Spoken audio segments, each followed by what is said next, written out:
ছোট থেকেই আমরা শিখে এসেছি অনির্দিষ্ট করে একটি বোঝাতে যে সকল শব্দগুলি ভায়েল দিয়ে শুরু হয় তার আগে আমাদের অ্যান বসাতে হয়, আর যে সকল শব্দগুলি কনসোন্যান্ট দিয়ে শুরু হয় তার আগে আমাদের এ বসাতে হয়। আমরা এগুলো শিখে এসেছি এবং আমাদের ভবিষ্যৎ প্রজন্মকেও কিন্তু শেখাচ্ছি। এই যে শেখা এবং শেখানো, এর মাঝে একটু হলেও ভুল হয়ে যাচ্ছে। এখন আপনার মনে হচ্ছে যে কোথায় ভুল হচ্ছে? ছোটবেলায় শিখেছি ভায়েল হলেই অ্যান, কনসোন্যান্ট হলেই এ, ভুল কোথায়? আসুন একটা উদাহরণ দিয়ে বিষয়টিকে বুঝে নেওয়ার চেষ্টা করি। একটি ছাতা, তাহলে অ্যান আমব্রেলা। এই যে আমব্রেলা, এটা ইউ দিয়ে শুরু হলো, ইউ হচ্ছে ভায়েল, তাহলে এর আগে অ্যান বসলো। ছোটোবেলায় যেটা শিখেছিলাম সেটা তো ঠিকই আছে। আঙ্কেল, ইউ দিয়ে শুরু হলো, তার আগে অ্যান বসে, ছোটোবেলায় শিখেছিলাম ভায়োলের আগে অ্যান বসে, ঠিকই আছে। এবার যদি আপনাকে বলতে হয় ইউনিভার্সিটি, তাহলে কিন্তু এটাও ইউ দিয়ে শুরু হলো, কিন্তু তার আগে আপনি অ্যান বসাতে পারবেন না, তার আগে আপনাকে এ বসাতে হবে। তাহলে যদি ভায়োল দিয়ে শুরু হলেই অ্যান হয়, এক্ষেত্রে অ্যান হলো না কেন? আবার আপনি বললেন ইউনিয়ন, তাহলে ইউনিয়ন ইউ দিয়ে শুরু হয়েছে, একটি ভায়োল, তার আগে অ্যান বসার কথা, কিন্তু অ্যান বসালে ভুল হয়ে যাবে, তার আগে এ বসাতে হবে। এবারে আমরা ও দিয়ে আলোচনা করি। ও দিয়ে একটি শব্দ হচ্ছে অরেঞ্জ, সেই অরেঞ্জের আগে অবশ্যই আপনাকে অ্যান বসাতে হবে, কারণ অরেঞ্জ হচ্ছে একটি ভায়োল। ঠিক একই রকমভাবে ওয়ান, তার আগে যদি আপনি অ্যান বসিয়ে দেন তাহলে ভুল হয়ে যাবে, ওয়ানের আগে কিন্তু আপনাকে এ বসাতে হবে। তাহলে দেখুন, এই যে ওয়ান, সেই ওয়ান বানানটিও কিন্তু ভায়েল দিয়েই শুরু হচ্ছে, কিন্তু তার আগে আমাদের এ বসাতে হচ্ছে। ঠিক এই জায়গাতেই শিশুরা বিভ্রান্ত হচ্ছে যে কোথায় অ্যান বসাতে হবে, কোথায় এ বসাতে হবে। তাহলে সঠিক বিষয়টি কি? ভায়েল দেখলেই তার আগে অ্যান এবং কনসোন্যান্ট দেখলেই তার আগে এ, এটা সঠিক নয়। সঠিক হচ্ছে যে ভায়েল সাউন্ড যখন আপনার কানে আসবে তখন তার আগে অ্যান, এবং কনসোন্যান্ট সাউন্ড যখন আপনার কানে আসবে তখন তার আগে আপনাকে এ বসাতে হবে। এইটাই হচ্ছে সঠিক। তাহলে অনির্দিষ্ট করে একটি বোঝাতে যে সকল শব্দগুলি ভায়েল সাউন্ড দিয়ে শুরু হবে, ভায়েল লেটার দিয়ে নয়, ভায়েল সাউন্ড দিয়ে শুরু হবে, তার আগে আপনাকে অ্যান বসাতে হবে, এবং কনসোন্যান্ট সাউন্ড দিয়ে শুরু হবে তার আগে আপনাকে এ বসাতে হবে। যেমন আমরা বললাম হর্স, তাহলে এইচ দিয়ে শুরু, এটা হচ্ছে কনসোন্যান্ট লেটার, এর আগে অবশ্যই এ বসবে। কিন্তু এবার যদি বলি অনেস্ট, তাই না? যদি বলি অনেস্ট, তাহলে এই অনেস্টের আগে যেটা এইচ দিয়ে শুরু হলেও তার আগে কিন্তু আমরা অ্যান বসাবো, কারণ এই যে অনেস্ট, এই বানানটা এইচ দিয়ে শুরু হলেও এইচের উচ্চারণ কিন্তু এখানে উচ্চ থাকছে। আমাদের কানে কি আসছে? আমাদের কানে আসছে অনেস্ট, হনেস্ট কিন্তু না। তার জন্য আমরা যখন এই অনেস্ট লিখব সেটা এইচ দিয়ে শুরু হলেও তার আগে অবশ্যই কিন্তু অ্যান বসিয়ে দেব। অর্থাৎ এটাই প্রমাণ করলো যে ভায়েল হলেই অ্যান আর কনসোন্যান্ট হলেই এ কিন্তু নয়। যখন ভায়েল সাউন্ড হবে তখন তার আগে অ্যান, এবং যখন কনসোন্যান্ট সাউন্ড হবে তখন তার আগে আমরা এ বসাবো। আমরা এবার এই নিয়মগুলিকে ক্রমশ 1-2 করে জানব। প্রথমেই সাধারণ নিয়ম, সেটা হচ্ছে যে যখনই আমরা কনসোন্যান্ট সাউন্ডকে পাবো তার আগে অবশ্যই এ বয়, এ ক্যাট, এ পেন এগুলিকে ব্যবহার করব, আমরা সকলেই জানি। বেশ, এরপর যখন ভায়েল সাউন্ডকে পাবো তখন আমরা অবশ্যই অ্যান অ্যাপেল, অ্যান এগ এটাকে ব্যবহার করব। এইবার দেখুন, এই যে এ এবং অ্যান এগুলির প্রয়োজন হচ্ছে কেন সেটা আমি শেষে অবশ্যই আলোচনা করব। এটা আপনারা সকলেই জানেন, এটাকে ব্যাখ্যা করার কিছু নেই। এবারে কিন্তু বিশেষ নিয়ম রয়েছে যে ভায়েল থাকবে অথচ এ বসবে। সেখানে আমাদের অবশ্যই মাথায় রাখতে হবে প্রথমেই যে শব্দের শুরুতে যদি ইউ থাকে, অর্থাৎ ইউ দিয়ে যদি কোনো শব্দ শুরু হয় এবং তার উচ্চারণ ইউই হয়, সেক্ষেত্রে অবশ্যই এ বসবে। যেমন ধরুন, আপনি যদি ইউনিভার্সিটি এটাকে উচ্চারণ করেন তাহলে দেখুন এখানে এই যে ইউটা, এই ইউ এর উচ্চারণ কিন্তু ইউ এর মতোই হচ্ছে, অথচ আপনি যদি এখানে এই ইউটাকে ধরে আমব্রেলা উচ্চারণ করেন তার উচ্চারণ কিন্তু ইউ এর মতো হচ্ছে না।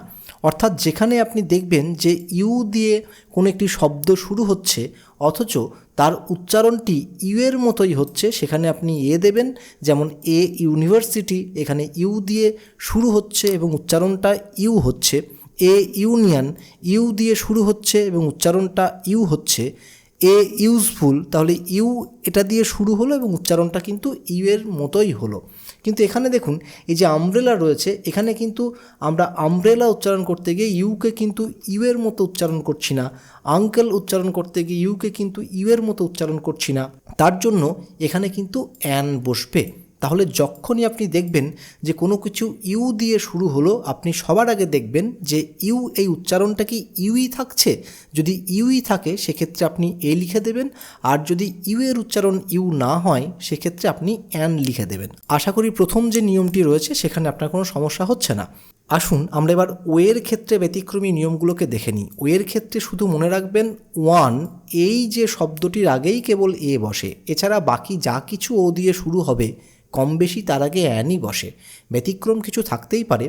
এখানে দেখুন বলা হচ্ছে ওয়ের উচ্চারণ যখন ওয়া হবে, ওয়ের উচ্চারণ যখন ওয়া হবে তখন কিন্তু সেখানে এ বসবে। যেমন এই যে ও এ নি, এখানে ওটা কিন্তু ভায়োল হলেও এর উচ্চারণটা ওয়ের উচ্চারণ ওয়া হয়েছে, তাই এখানে কিন্তু ওয়ান বসবে। বাকি যা কিছু রয়েছে যেমন অরেঞ্জ, আউল, অক্স, অনিয়ন, ওসিয়ান, এখানে কিন্তু কোথাও ওয়ের উচ্চারণ কিন্তু ওয়া হয়নি, কাজে সেক্ষেত্রে কিন্তু আমরা অবশ্যই অ্যান বসাবো। এখানে ই দিয়ে শুরু হলো অর্থাৎ ভায়োল দিয়ে শুরু হলো, এখানে অ্যান বসতে পারতো, কিন্তু ই এর উচ্চারণ যেহেতু ইউ এর মতো হচ্ছে তাই এখানে কিন্তু এ বসলো। এবারে দেখুন এখানে কিন্তু ই দিয়ে শুরু হয়েছে এগ, কিন্তু এর আগে অ্যান বসেছে কেন? না, এই যে এগ উচ্চারণ করতে গিয়ে ই এর উচ্চারণটা কিন্তু ইউ এর মতো হচ্ছে না, তাহলে ইউরোপিয়ান উচ্চারণ করতে গিয়ে কিন্তু ই এর উচ্চারণটা ইউ এর মতোই হচ্ছে, কিন্তু এগ, এলিফ্যান্ট, ইগল, ইঞ্জিন এগুলো উচ্চারণ করতে গেলে কিন্তু ইয়ের যে উচ্চারণ সেটা ইউ এর মতো হচ্ছে না, তাই এখানে অ্যান বসেছে। আসুন পরবর্তী নিয়ম দেখে নিই। কনসোন্যান্টের ক্ষেত্রেও একটি ব্যতিক্রমী নিয়ম দেখা যায়। যখনই আপনারা দেখবেন কোনো একটি শব্দের আগে এইচ রয়েছে অথচ সেই এইচের উচ্চারণ হচ্ছে না, পরবর্তী যে ভায়োল তার উচ্চারণ হচ্ছে, সেক্ষেত্রে অ্যান বসবে। যেমন এখানে এইচ ও ইউ আর, আমরা যদি একে হাওয়ার বলি তাহলে এইচ উচ্চারণ হচ্ছে কিন্তু এটাকে আমরা হাওয়ার না বলে আমরা আওয়ার উচ্চারণ করি, অর্থাৎ এইচের যে উচ্চারণ এখানে আসে না, এখানে ওয়ের উচ্চারণ দিয়ে শুরু হয়, তাই এখানে অ্যান বসে। ঠিক একই রকমভাবে এখানে আমরা যদি হনেস্ট বলি তাহলে হয়তো এ বসবে, কিন্তু আমরা হনেস্ট না বলে আমরা বলি অনেস্ট, তাহলে ও দিয়ে শুরু হচ্ছে তাই অ্যান বসবে। বেশ, আসুন আমরা পরবর্তী যে নিয়ম রয়েছে তার দিকে চোখ বাড়াই। সংক্ষিপ্ত পদ যেমন MA, MBBS, LLB, SDO, FRCS এই সকল ক্ষেত্রেই এই সংক্ষিপ্ত পদগুলো দেখুন এ দিয়ে শুরু হচ্ছে, MA অর্থাৎ এ রয়েছে, তাই এখানে অ্যান বসলো। MBBS, এই যে এম এটাকে কিন্তু এ দিয়ে শুরু হচ্ছে, MBBS, তাই এখানে কিন্তু অ্যান বসলো। আসুন পরবর্তী আরেকটি নিয়ম দেখে নিই। পরবর্তী নিয়ম হচ্ছে আনকাউন্টেবল নাউন। এই আনকাউন্টেবল নাউনের ক্ষেত্রে কিন্তু এ অথবা অ্যান কোনো কিছুই বসবে না, অর্থাৎ যেগুলোকে গোনা যায় না, যেমন ওয়াটার, মিল্ক, সততা, অনেস্টি, সুগার, অ্যাডভাইস, এগুলোকে কিন্তু গোনা যায় না, তাই এগুলোর আগে কিন্তু কোনো সময় এ বা অ্যান বসবে না। এবারে সব থেকে ইন্টারেস্টিং বিষয় যে এ এবং অ্যান এই ডিফারেন্সগুলো কেন হচ্ছে, কেন এর পরিবর্তে অ্যান প্রয়োজন হয়। বেশ, এবারে আপনি সবার আগে ভেবে নিন যে অনির্দিষ্ট কোনো কিছু একটিকে বোঝাতে আমরা সব জায়গাতেই এ বসাবো। তাহলে অ্যাপেল, সেই অ্যাপেলের আগে আমরা এ বসালাম। এবার দেখুন এ অ্যাপেল বলতে গিয়ে কিন্তু এই যে এ আর এই যে অ্যাপেলের এ, এই দুটির মধ্যে আমরা কিন্তু কোনো পার্থক্য করতে পারছি না, অ্যাপেল অ্যাপেল হয়ে যাচ্ছে। তার জন্যই আমরা যদি এখানে একটা এন বসিয়ে দিই তাহলে দেখুন এখন অ্যান অ্যাপেল, অর্থাৎ অ্যান এবং অ্যাপেল এই দুটির মধ্যে কিন্তু একটা পার্থক্য করতে পারছি, কিন্তু এনটা যদি মুছে দিই অ্যাপেল হয়ে যাচ্ছে, পার্থক্য করতে পারছি না। এটার জন্যই কিন্তু এ এবং তার পরিবর্তে অ্যানের ব্যবহার হয়। আসুন নিচে যদি আমরা একটু চোখ রাখি খুব ভালো করে বুঝতে পারবো বিষয়টা।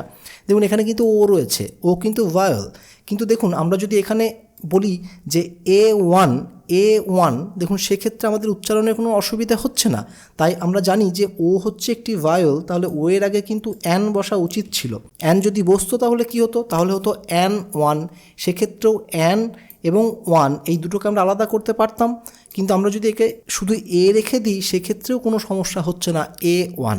তাই আপনারা বুঝতে পারলেন যে আমরা প্রত্যেকটা ক্ষেত্রে সব জায়গাতেই এ এবং অ্যান এ দুটোকে না ভেবে শুধুমাত্র এই ভেবে নেব।